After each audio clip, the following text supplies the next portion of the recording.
Okay. What if I tell you that you have been a financial genius since the age of 10? Sounds strange? Let me walk you through it. 10 years ago, we thought we had it all figured out. Not because we understood stock market, but because we knew how to trade our mark sheets for rewards. A couple of good grades, that meant chocolates, late night cartoon, maybe even a weekend outing.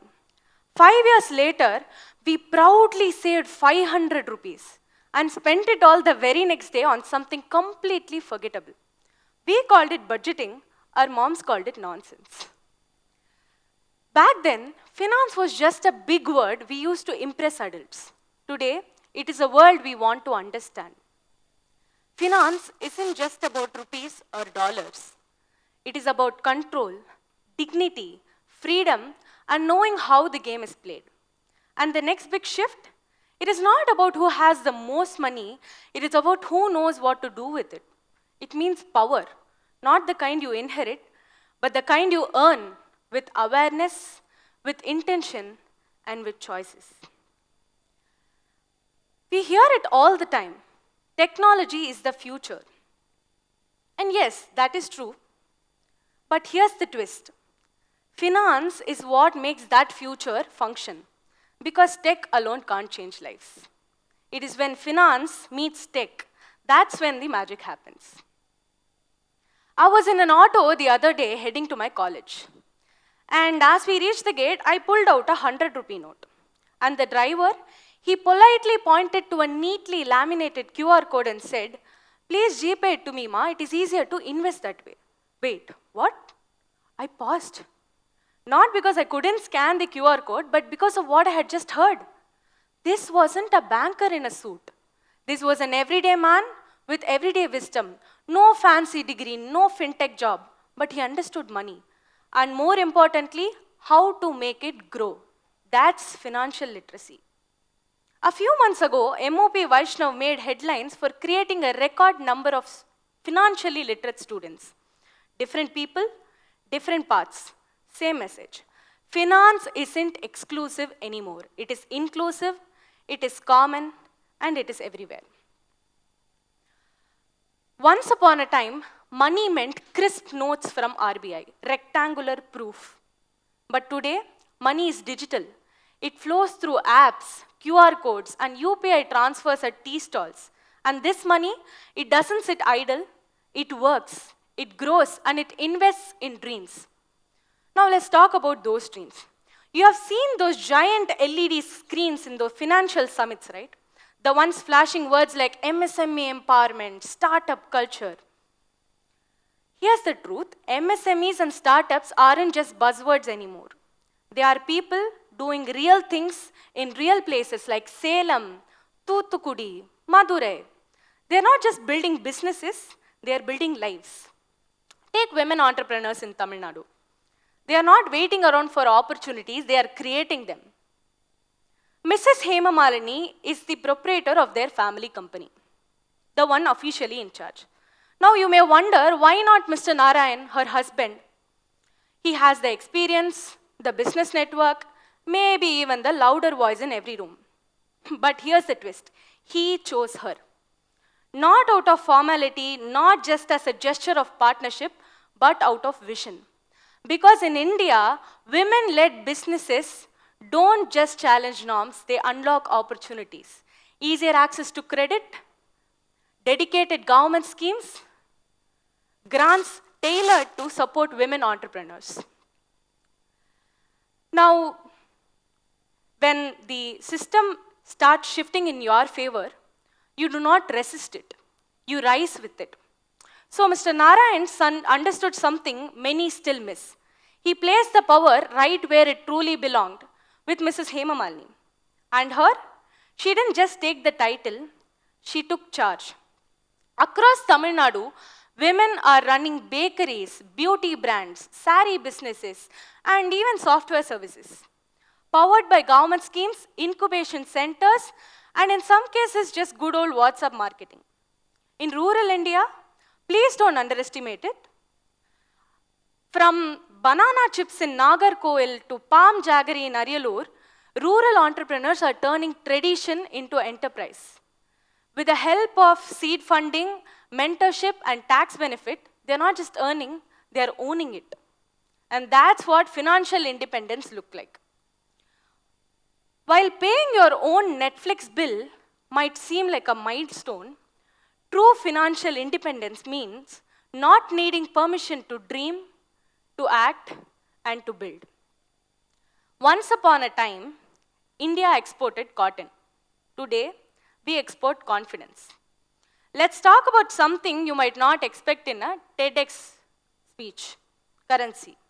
Not flashy, not fun, but revolutionary. Since 2022, India has opened special rupee Vostro accounts with over 30 countries. So countries like Russia, Sri Lanka, and Mauritius can now hold rupees and trade with it in India. No dollars involved. This means there is not just a technical update, but it is a mindset shift. We are telling the world, we trust our currency, you can too. So what does this mean right now for India? It saves foreign exchange, it shields exporters from currency shocks, it brings stability in global transactions, it builds confidence in rupee, and more importantly, it fuels the vision of Atmanirbhar Bharat. Now we have all heard of Make in India. We go one step further now, and we are going to price in India. Not just manufacturing locally, but trading in our own terms. No dollars or no any other foreign currency, but just Indian rupee. Now, while we are talking about trading in our own terms, let's talk about something that has been slowly reshaping the financial world: cryptocurrency and tokenization. See, rupee trade is one part of the puzzle. It gives us autonomy. Whereas crypto, that gives us infrastructure. It is a whole new financial system that doesn't rely on middlemen, delays, or outdated paperwork, but runs on code, trust, and transparency. Now, let's break down tokenization. What is tokenization? Imagine a small organic farmer in Maharashtra.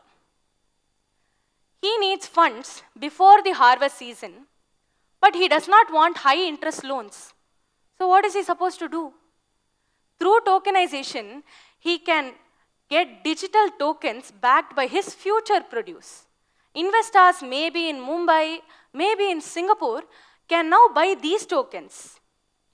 So when the crops are ready, they are repaid either in kind or in profit. The farmer gets his capital without debt, and the investor gets a real, tangible return. And that's finance reimagined.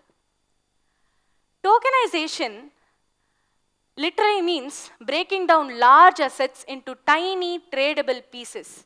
Real estate, art, music, even infrastructure projects are suddenly accessible to everyday people. So, if I want to buy something tomorrow with just 100 rupees in my hand, I can do it. I can be part of wealth creation and not just a spectator of what is happening around me.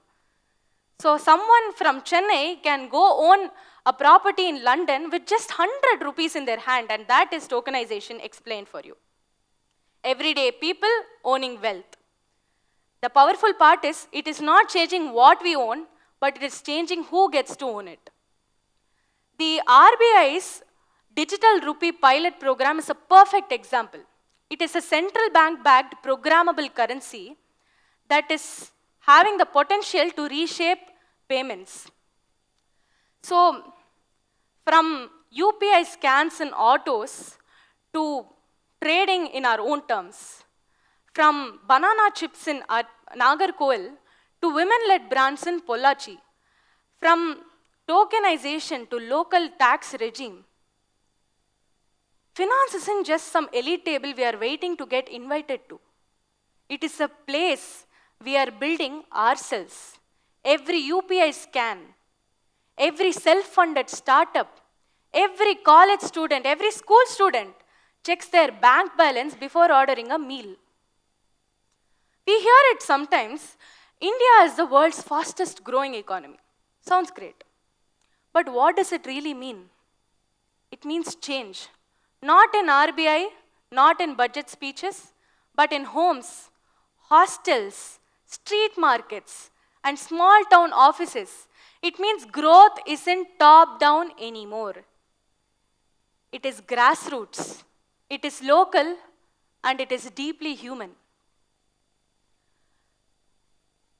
Sometimes it is there in the smallest decisions we make.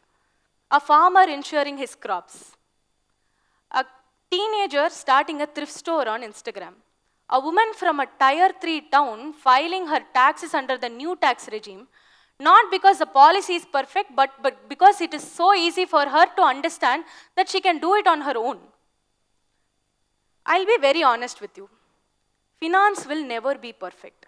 Policies will change. Markets will rise and fall. There will always be confusion, fear, and risk.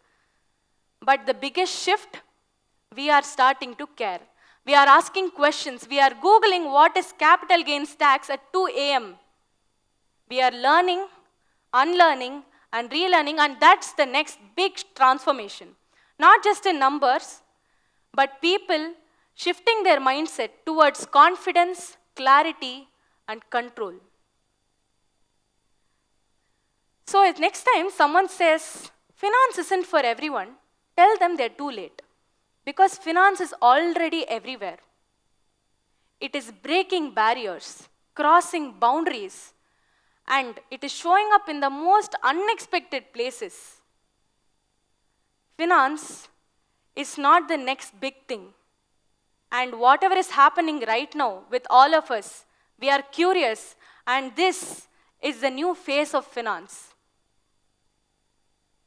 It is the present, it is not foreign, it is Indian, it is inclusive, and most of all, it is ours. Thank you.